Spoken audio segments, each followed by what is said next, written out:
नमस्कार, मैं हूं संजय शर्मा। आप देख रहे हैं 4 पीएम न्यूज नेटवर्क। बिहार में अमित शाह बहुत बड़ी गलती कर गए। अगर वो ये नहीं कहते कि चुनाव के बाद तय करेंगे मुख्यमंत्री कौन होगा, तो शायद आज एनडीए की यह हालत नहीं होती कि अमित शाह की रैली में कुर्सी खाली रह जाए। लालू खेमे से खबर आ रही है कि कुछ लोग एक्टिव हैं और नीतीश खेमे के भी कुछ लोग लालू खेमे से मिलने को व्याकुल हैं कि चुनाव के बाद भारतीय जनता पार्टी को बिहार में नहीं कदम रखने देना है, सत्ता उनके हाथ में नहीं देनी है। तो क्या ये गठजोड़ बन सकता है चुनाव के बाद कि नीतीश कुमार ही तेजस्वी को समर्थन कर दें या तेजस्वी नीतीश को समर्थन कर दें? और इस हालत में फिर नीतीश के सांसद क्या मोदी सरकार से समर्थन वापस ले लेंगे? दिल्ली में कुछ उथल-पुथल होगी। बिहार की राजनीति में महिलाओं का जो झुकाव था नीतीश के प्रति, वो अचानक कम क्यों हो रहा है? और जो समीकरण बन रहे हैं, वो क्या भारतीय जनता पार्टी का सूपड़ा साफ कर सकती हैं? दैनिक भास्कर के वरिष्ठ राजनीतिक संपादक है केपी मलिक जी। मैंने उनसे बातचीत करी है। मैं लेके चलता हूँ सीधा आपको केपी मलिक जी के पास। बहुत जबरदस्त विश्लेषण है, पूरा सुनेंगे तो आपको अच्छा लगेगा। 4 पीएम न्यूज नेटवर्क में स्वागत है केपी मलिक सर, आपका बहुत-बहुत स्वागत। जी, धन्यवाद संजय जी।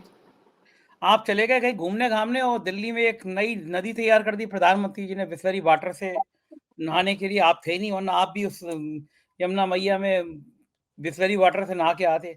वो हमारे तिहाड़ जेल से लौटे भाई भी गए थे वहाँ पे, पत्रकार महोदय, वो भी आचमन-वाचमन करके आए। प्रधानमंत्री जी को बड़ी मुसीबत है भाई, जब बंगाल में चुनाव उनको दाढ़ी बढ़ानी पड़ती है कि रविन्द्रनाथ टैगोर बनना पड़ता है। अब बिहार में चुनाव है तो उन्हें छठ याद आ जाता है, फिर उसके लिए नदी बनाई जाती है क्योंकि वो नदी जो है प्रधानमंत्री जी उसमें नहा नहीं सकते, पानी साफ होगा, ऐसा लोग कह रहे हैं।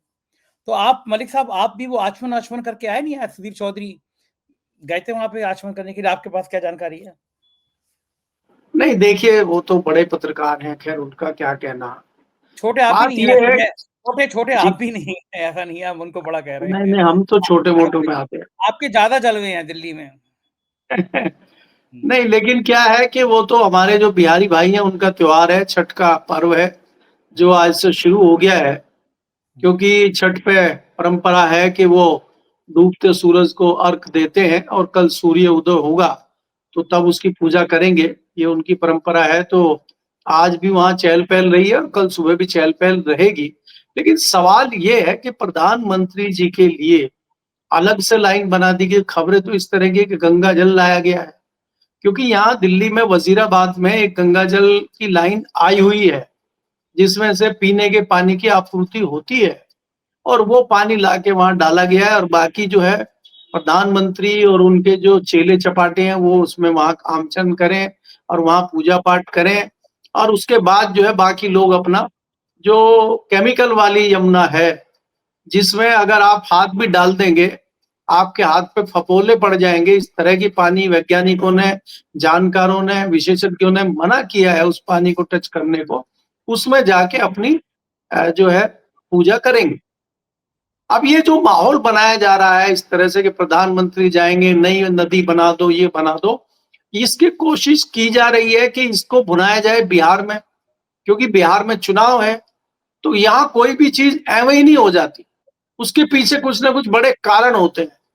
तो इसमें बड़ा कारण ये है कि नदी भले ही दिल्ली में बने, दूसरी यमुना भले ही दिल्ली में बने, जिसमें गंगा की तरह शुद्ध और अविरल जल बहे, लेकिन वो दिखे वहाँ जाके पटना में, है ना? कि पटना में दिखे कि भई देखिए नई नदी है वहाँ। और जो लोग नहीं हमारे बिहारी भाई आ पाए हैं या पटना या बिहार नहीं पहुँच पाए अपने घरों में, उनके लिए प्रधानमंत्री जी और जो गृह वो जो अपनी मुख्यमंत्री हैं दिल्ली की, 3 इंजन की सरकार दिल्ली में है, नगर निगम भी इन्हीं के पास है, दिल्ली सरकार भी इन्हीं के पास है, केंद्र सरकार भी। तो 3 इंजन की सरकार दिल्ली में चल रही है, धका-धक, धका-धक। कुछ टैंकर भी देखे होंगे आपने वहाँ। एक आम आदमी पार्टी के विधायक हैं, उन्होंने कहा कि बस अड्डे के पास जहाँ पे वो मौसम विज्ञान का और पॉल्यूशन बताने का यंत्र लगा हुआ है, उसके चारों तरफ जो है वहाँ वो एमसीडी के टैंकर पानी बिखेर रहे हैं, वहाँ कीचड़ हो गया है नीचे, लेकिन वो रुक नहीं रहे हैं। हमें लग रहा है कहीं उस पे ऑटो पायलट पे डाल के छोड़ दिया गया है उनको भी, ताकि वो जो है कम से कम रीडिंग दिखाएँ, कम से कम जो है सूचकांक दिखाएँ। तो ये इस तरह से चीज़ें कब तक चलेंगी? देखिए संजय जी, प्रधानमंत्री जी का जो प्रोग्राम लगातार चल रहा था बिहार में, उसमें कुछ कटौती करने की सूचना है। उनकी रैलियों को कम कर दिया गया है। अब वो 30 तारीख को जाएंगे, एक पटना में रोड शो करेंगे और एक शायद किसी मुजफ्फरपुर जिले में करेंगे। अब प्रधानमंत्री जी वोट काट रहे हैं कि बढ़ा रहे हैं, इस पर विचार भारतीय जनता पार्टी कर रही है। क्योंकि आपने देखा होगा 2 दिन पहले गृह मंत्री की रैली में कुर्सियां खाली रह गई, आदमी नहीं आए और वहां पे गृह मंत्री जी चिल्ला चिल्ला के कह रहे हैं, जो भारतीय जनता पार्टी के चाणक्य हैं, कि भाई बिना चेकिंग के आने दो, सबको रोको मत, जैसे वहां पुलिस वाले ही रोक रहे हैं। कई लोगों ने कहा कि नीतीश जी रुकवा रहे हैं जानबूझ के, पुलिस को बोला कि लंबी लाइनें बढ़ा दो, क्योंकि इनको भी तजुर्बा है ना पोलिंग बूथ पे, जैसे कई बार लंबी लाइन कर देते हैं और पोलिंग धीरे हो जाता है, फिर लाइनें बढ़ा दी जाती है और जो उसमें लगता है कि ये दूसरे दल के हैं या दूसरे धर्म के लोग हैं, वो भाजपा को वोट देंगे, तो लाठी फटकार दी जाती है कि कहीं ऐसा खेल ना खेल दे नीतीश कुमार जी। इसकी भी आशंका कहीं ना कहीं चाणक्य जी को थी। तो ये विजुअल भी आपने देखे होंगे। तो बिहार में भारतीय जनता पार्टी में इस तरह की चीजें आ गई है। दूसरी चीज जो ये हम देख रहे हैं बिहार के चुनाव में, बिहार के चुनाव में अगर आप देख रहे हैं कि हमारे जो तिवारी जी हैं, मनोज तिवारी जी, जो बहुत बड़े बिहारी नेता हैं, उनका प्रयोग दिल्ली में भी होता है, उनका प्रयोग आजकल बिहार में भी किया जा रहा है। वो चाणक्य से भी अलग जो है अपना वक्तव्य दे रहे हैं और वो ये कह रहे हैं कि देखिए नीतीश कुमार जी हमारे मुख्यमंत्री थे, मुख्यमंत्री है, मुख्यमंत्री रहेंगे। तो किसी ने पूछ लिया ऐसा अमित शाह जी तो नहीं कहते हैं, तो कह रहे नहीं छोड़िए उनको। तो आप ये मान लीजिए कि दोनों में तुलना अगर की जाए तो कौन बड़ा है कौन छोटा है। दूसरा आपने देखा कि किस तरह से यू टर्न मारा है आपके चिराग पासवान ने। जब लगा कि कहीं चिराग बुझ ना जाए तो चिराग की लो को बढ़ाने के लिए उन्होंने यू टर्न मार दिया। अब वो कह रहे हैं कि नहीं नहीं नीतीश जी के नेतृत्व में ही सब मामला चलेगा। तो भारतीय जनता पार्टी बिहार में मुझे लगता है थोड़ी बौखलाई हुई है, क्योंकि भारतीय जनता पार्टी को दिख गया कि मामला बहुत ठीक नहीं है, इसलिए वो अपने पुराने पैटर्न पे आ गई है। अगर प्रधानमंत्री जी की आप 1-2 रैली देखें और उनके भाषण सुने तो कुछ नया लोगों को दिख नहीं रहा है। एक बहुत बड़ा जुमला पिछले दिनों बन गया है। रेल मंत्री जो है, जिनको रेल मंत्री कहते हैं, वो कह रहे हैं कि हमने 12,000 ट्रेनें चला दी हैं, 13,000 ट्रेनें चला दी हैं और लोग कह रहे हैं कि हमारे टिकट कंफर्म नहीं हो रहे, हम जा नहीं पा रहे, मारम मार चल रही है स्टेशनों पे। फिर किसी ने जब वो तल्लीनता के साथ विश्लेषण किया, उसमें पता चला कि लगभग 1,500 भी ट्रेनें नहीं है, 145 ट्रेनें कुल हैं जो बिहार के चक्कर काट रही हैं और उन सारे चक्करों को 1 महीने के चक्करों को गिन के बताया गया है कि 12,000 चक्कर ट्रेनों ने लगाए। यानी कि पौने 200 ट्रेनों ने जो 1 महीने में चक्कर लगाया, उसका एवरेज निकाल के बता दिया गया और वो 12,500 बताइए और कई लोग तो 13,000 बताने लगे हैं उनको। और मंत्री जी रेल भवन में खड़े होके रिपोर्ट ले रहे हैं और वहां से गाड़ी निकालते हैं, नई दिल्ली स्टेशन चले जाते हैं। 1 किलोमीटर का दायरा है दोनों का, कभी नई दिल्ली, कभी रेल भवन, कभी नई दिल्ली, कभी रेल भवन मंत्री जी का चल रहा है और बहुत बम बम बिहार में हो रहा है और ये चलेगा इलेक्शन तक और 10-15 दिन। तो ये परिस्थितियां हैं, है कुछ और, दिखाने की कोशिश कुछ और हो रही। आज एक नया और हुआ दिल्ली में कि चुनाव आयोग का एक प्रकट हो गए हैं। उन्होंने कहा बहुत अच्छा विश्लेषण हुआ बिहार में, सर जिंदाबाद हो गए हैं, अब इन सर को 12 राज्यों में ले जाया जाए। किसी ने पूछा भाई आंकड़े तो बताओ कि कितने घुसपैठिए निकाले गए। अमित शाह जी ने बयान दिया है बिहार में कि हमारी सरकार बनवाओ, फिर एक एक घुसपैठिए को निकाला जाएगा। अरे भाई आप ही की तो सरकार थी, आपकी मिलीजुली सरकार थी, आपके समर्थन से सरकार चल रही थी, नीतीश कुमार से ज्यादा आपके विधायक थे, तो अभी कौन रोक रहा था आपको निकालने के लिए।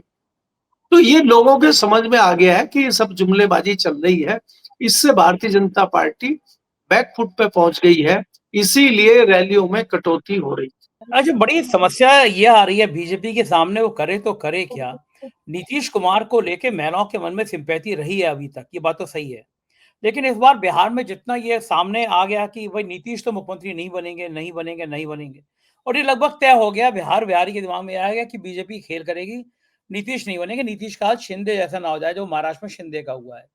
तो आपको क्या लगता है इन परिस्थितियों के चलते, इन हालात के चलते जो नीतीश का वोट बैंक है, वो महिलाएँ अभी भी नीतीश की तरफ उतनी आकर्षित रहेंगी, वोट करेंगी या उनको लगेगा नीतीश के साथ तो खेला हो गया तो बीजेपी ठीक की जाए? या फिर लगेगा कि नहीं भाई ये नीतीश तो है उस गठबंधन में, उसी को वोट किया जाए? आपको महिलाओं की क्या स्थिति लगती है? नहीं संजय जी, इसमें कोई मुझे संदेह नहीं है, और संदेह बिहार के लोगों को भी नहीं है। सबको ये पता चल गया है कि भारतीय जनता पार्टी की रणनीति क्या है। इसमें तो कोई मूर्ख से मूर्ख व्यक्ति भी अंदाजा लगा लेगा कि भाई नीतीश कुमार को निपटाना चाह रहे हैं, नीतीश कुमार की पार्टी तोड़ना चाह रहे हैं। और ये बात बाकी लोग समझे ना समझे, नीतीश कुमार खुद समझ चुके हैं। तो बिहार की, जो मैंने पहले भी आपको कई बार आपके चैनल पे कहा है कि बिहार का जो मतदाता है, बिहार का जो वोटर है, वो बहुत जागरूक है। सियासत के मामले में बिहार उत्तर प्रदेश से भी आगे मानता हूं। वहां का मतदाता जागरूक है, और वहां पे सियासी चर्चाएं आपको हर जगह, हर घर में, हर चौपाल पे, हर चाय की दुकान पे मिलेंगी। महिलाओं का यह है कि महिलाएं जान चुकी हैं कि नीतीश कुमार मुख्यमंत्री बनने नहीं जा रहे हैं, चाहे किसी भी तरह से आप देख लीजिए। भारतीय जनता पार्टी उनको बनाएगी नहीं, इसलिए वो रुक कर सकती है तेजस्वी यादव का, क्योंकि तेजस्वी यादव ने भी अपना मैनिफेस्टो भी जारी होना है, और उसमें जो उन्होंने अभी तक घोषणाएं की है वो बहुत अच्छी घोषणाएं हैं। उसमें जो उन्होंने जीविका दीदी का जिक्र किया है, उससे महिलाओं में बहुत अच्छी चर्चा है, और महिलाएं उसको हाथों हाथ ले रही। तो जो इन्होंने 10,000 रुपए बांट के उनको शगुफे में लेने की कोशिश की थी, जिसमें से आधी महिलाओं को अभी तक मिले नहीं है 10,000, तो उनको उनको जो है तेजस्वी यादव ने अपनी ओर खींचने का बहुत अच्छा दाव चला है, और उससे कहीं ना कहीं बड़ी तादाद में महिलाएं तेजस्वी यादव का रुख कर रही हैं। दूसरा बड़ा कारण यह है कि लोगों के दिमाग में आ गया कि नीतीश कुमार मुख्यमंत्री नहीं बनने जा रहे, और ये तो मैं आपके साथ दावा कर चुका हूं, आपके साथ जो है मैं जो है बेट लगाने को तैयार हूं कि नीतीश कुमार जो है, अगर खुद उनको लगेगा कि भाजपा मुझे मुख्यमंत्री बना रही है, तो वो बनेंगे। और अगर उनको ये लगेगा मैं मुख्यमंत्री नहीं बन पा रहा हूं किसी भी परिस्थिति में, चाहे उनके जितने भी एमएलए रहे, चाहे 1 दर्जन रहे, चाहे 10 रहे, 5 रहे, 20 रहे, 30 रहे, वो अपने एमएलए के साथ तेजस्वी यादव का रुख करेंगे। और तेजस्वी यादव से वो ये भी कह सकते हैं कि भाई मेरा अंतिम मामला है, मुझे खाली 3 महीने, 4 महीने या 6 महीने के लिए आप मुख्यमंत्री बना दीजिए, और उसके बाद जो है राजपाट आप संभालिए, और हम ले रहे हैं अपना रिटायरमेंट। ये भी हो सकता है फिर वो कहें कि नहीं चाचा आप ऐसा करिए, थोड़ा दिल्ली संभालिए, कुछ दिन एंजॉय करिए, हम आपको राज्यसभा भेज देते हैं। क्योंकि देखिए, आप कुछ भी कहें, लालू यादव और नीतीश कुमार की जोड़ी लंबे समय से बिहार के धरातल पे काम कर रही है।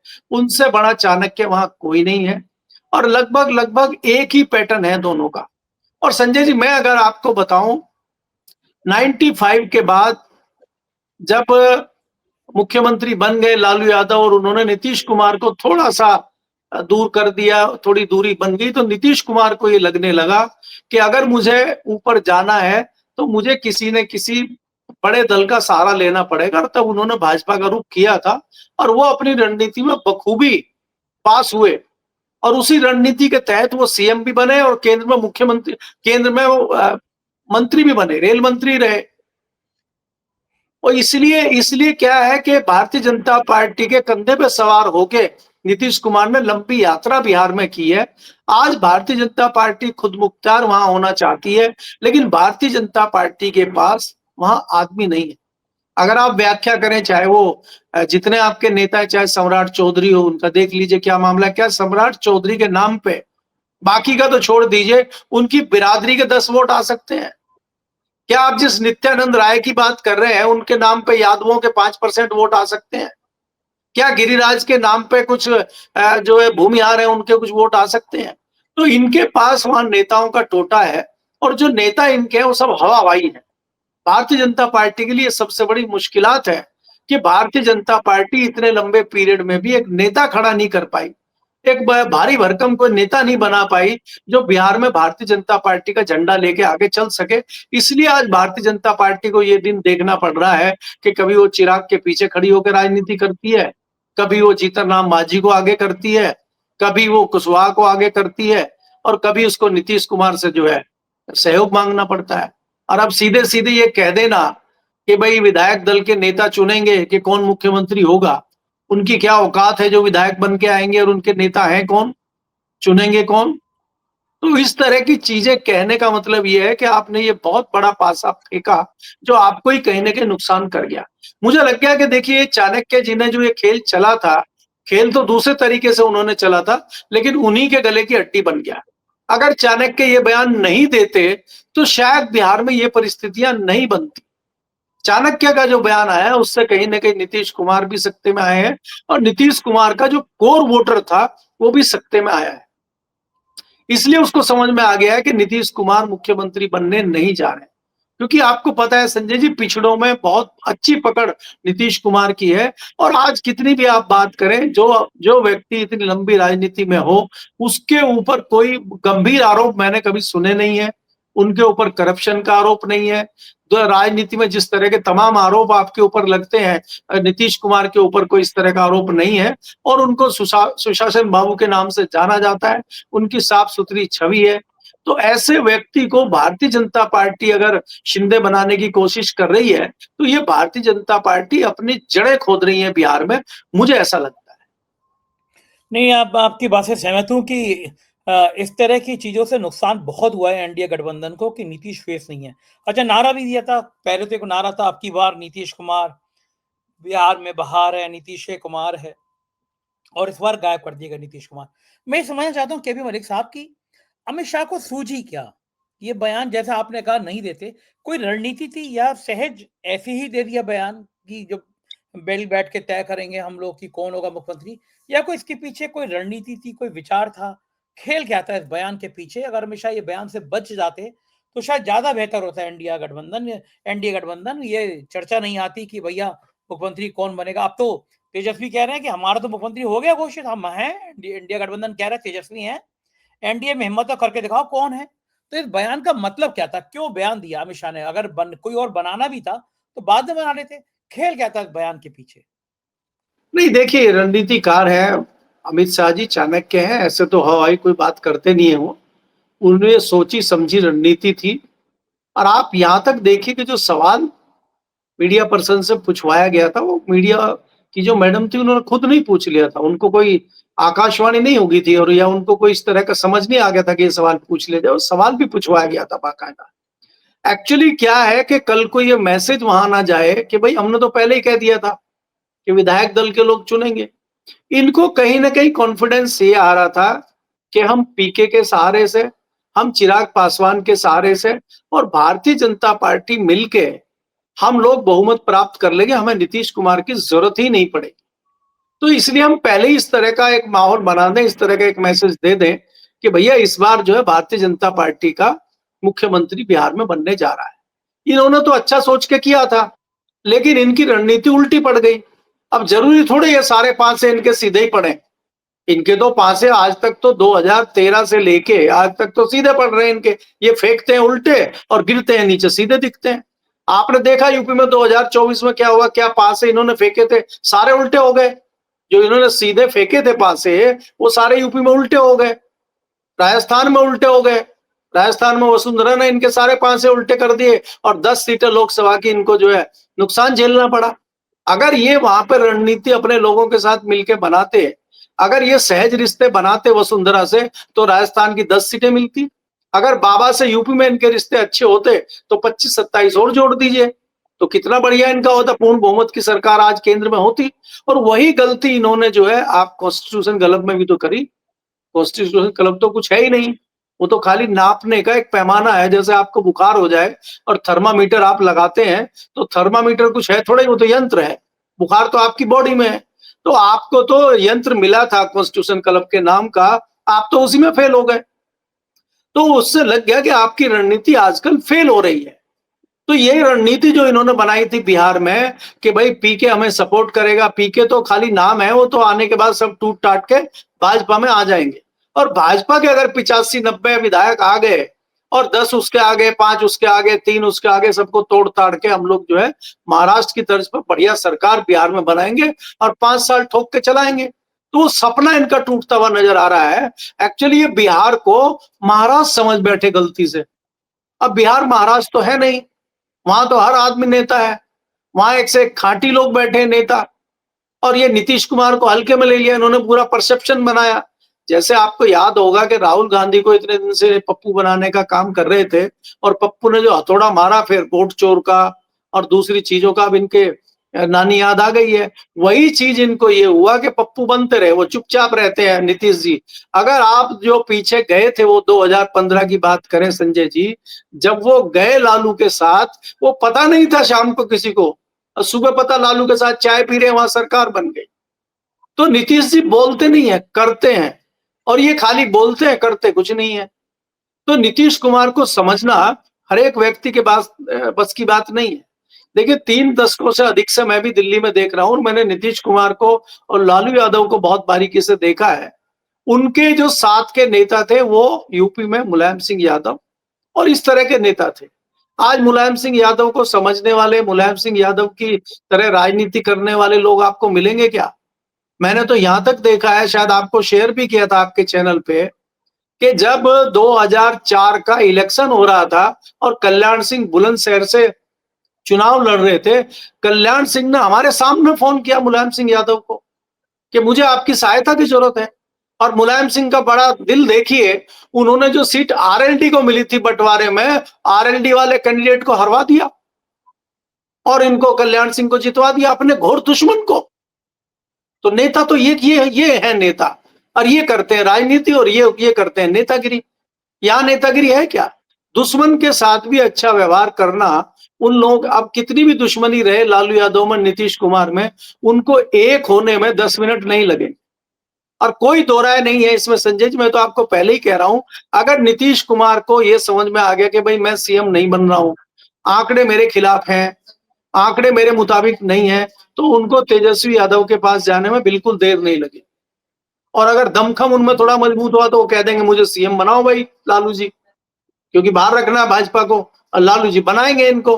और अगर ये ज्यादा ही दयनीय स्थिति में आ गए, फिर ये कह देंगे भाई चलो तेजस्वी को बनाओ, क्योंकि इनको पता है कि बाहरी व्यक्ति को बिहार में लाने का मतलब है बिहार सदा सदा के लिए आपके हाथ से चले जाना। तो इसलिए ये गलती नीतीश कुमार नहीं करेंगे, मुझे इस तरह की पूरी उम्मीद है जी। दूसरा सबसे बड़ी समस्या यह है, बात मुख्यमंत्री की नहीं है, बात तो प्रधानमंत्री की है। अगर मुख्यमंत्री चेंज हुआ, नीतीश की जगह तेजस्वी बन गए और नीतीश ने सपोर्ट भी कर दिया तेजस्वी को, तो नीतीश के सांसद जो हैं वो अलग अलग हट गए तो दिल्ली का सिंहासन हिल जाएगा, मोदी जी की कुर्सी हिल सकती है। ये डर भी तो होगा ना कहीं, और ये डर ज्यादा बड़ा डर होगा।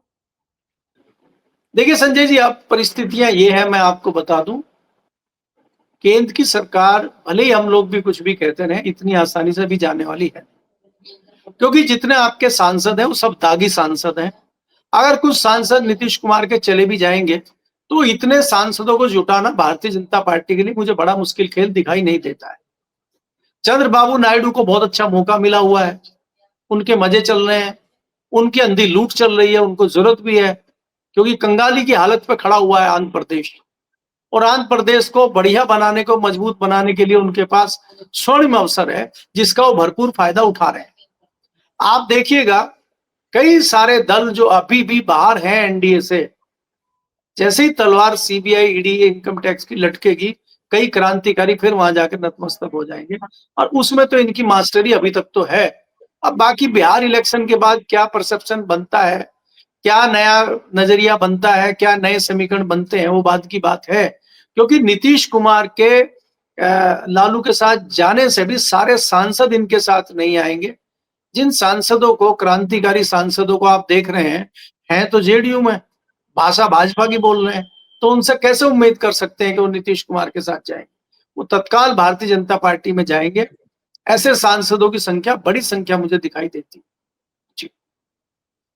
बिल्कुल ठीक है। एक आखिरी सवाल, उत्तर प्रदेश में भी एफआईआर लागू हो जाएगा कल से। अखिलेश यादव ने एक बार बयान दिया था कि नेपाल जैसे हालात हो जाएंगे अगर वोट काटे गए तो। क्या लग रहा है, उत्तर प्रदेश में एफआईआर होगा तो उसके पॉलिटिकल खामियाजा बीजेपी को किस तरह भुगतना पड़ सकता है, या फायदे में रहेगी बीजेपी? नहीं देखिए संजय जी, एसआईआर तो बिहार में भी चल रहा है, आपके भी साहब मेरी बात? एसआईआर तो बाकी जगह हो चुका है। तो एसआईआर से भारतीय जनता पार्टी को तो कोई नुकसान है नहीं, फायदा बहुत हो रहा है। लेकिन क्या अब आने वाले समय में फायदा होगा? जैसे कि मैं अक्सर कहता हूं, आज अमित शाह जी के साथ घुसपैठी बिहार में घूम रहे हैं, और जैसे ही बिहार का इलेक्शन खत्म होगा, वेस्ट बंगाल का होगा और फिर यूपी का होगा, वो सारे घुसपैठे यूपी में आ जाएंगे। अभी तो एक भी घुसपैठिया नहीं है यूपी में। भाई बाबा तो कहते हैं ना कि जो जो इस तरह की चीजें करेगा वो पाकिस्तान चले जाए। नहीं तो हमारा बुलडोजर है, नहीं तो हम ऊपर भेज देते हैं। तो अगर कोई घुसपैठिया है तो यानी कि वो इलीगल है, कानून से बाहर है। तो उत्तर प्रदेश की सरकार उस पर कानूनी कार्रवाई क्यों नहीं कर रही है? कौन रोक रहा है? ये आपको चुनाव में ही क्यों याद आता है? तो इस चीज का फायदा भारतीय जनता पार्टी लेने की कोशिश करेगी, लेकिन मुझे नहीं लगता कुछ हो पाएगा। क्योंकि देखिए, यहाँ पे अमित शाह हो चाहे भारतीय जनता पार्टी हो, इसलिए गिरते हैं कि बॉर्डर की जिम्मेदारी आपकी है। आपके दिल्ली में घुसपैठिए आ गए, बिहार में आ गए, वो हवाई जहाज से तो आए नहीं है कि हवाई जहाज से आके पुरुलिया में जैसे हथियार गिरा दिए थे, हथियार ऊपर से आदमी गिरा दिए गए हों। सीमा से आए होंगे, बॉर्डर से आए होंगे। तो आप तो इस तरह की बात करके अपने ऊपर ही सवाल उठा रहे हैं, अपनी अपनी सिक्योरिटी पर सवाल उठा रहे हैं। दूसरी बात आप ये कर रहे हैं कि आपने 11 साल आपकी सरकार को हो गए हैं, कितने घुसपैठियों को आपने वापस भेजा है? उनकी सूची बता दीजिए। तो उनकी सूची इनके पास नहीं है। तो भारतीय जनता पार्टी तो घुसपैठिए के मामले में यहाँ भी घिरी हुई है, बिहार में, और जिस राज्य में भी बात करेंगे वहां भी घिरेगी। ये नया शगुफा छोड़ा है चुनाव आयोग ने, क्योंकि पिछले जो मामले थे, जो राहुल गांधी ने कर्नाटक में जो जांच पड़ताल कराई थी, जो महाराष्ट्र से मामले आ रहे थे, उनको थोड़ा दबाने के लिए, ठंडा करने के लिए ये नया शगुफा दे दिया है कि 12 राज्यों में कल से तत्काल कार्रवाई शुरू हो गई है। भाई आप आंकड़े तो दीजिए, चुनाव आयोग को भी आंकड़े देने चाहिए कि भाई इतने लोग हमने देखे हैं कि उसमें जो है इतने लोग मिले हैं जो बाहर से आए हैं। चुनाव आयोग ने कोई आंकड़ा तो प्रस्तुत किया नहीं है। तो इसलिए ये सब हवा-हवाई बातें हैं, चुनाव में फायदा उठाने के लिए और एक मैसेज देने के लिए बिहार को कि खाली बिहार में ही सर नहीं हुआ है। सर खाली बिहार में नहीं है, सर बाकी राज्यों में भी है। बिल्कुल ठीक बात है। बहुत-बहुत शुक्रिया मलिक साहब, आपने मुझे इतना समय दिया बातचीत की। Thank you sir. तो ये थे केपी मलिक जी, पूरी बातचीत आपने सुनी। बिहार की राजनीति का एक-एक लेखा-जोखा इसमें था। मुझको यकीन है बातचीत पसंद आई होगी। अपनी राय से अवगत कराइएगा। शुक्रिया, थैंक यू।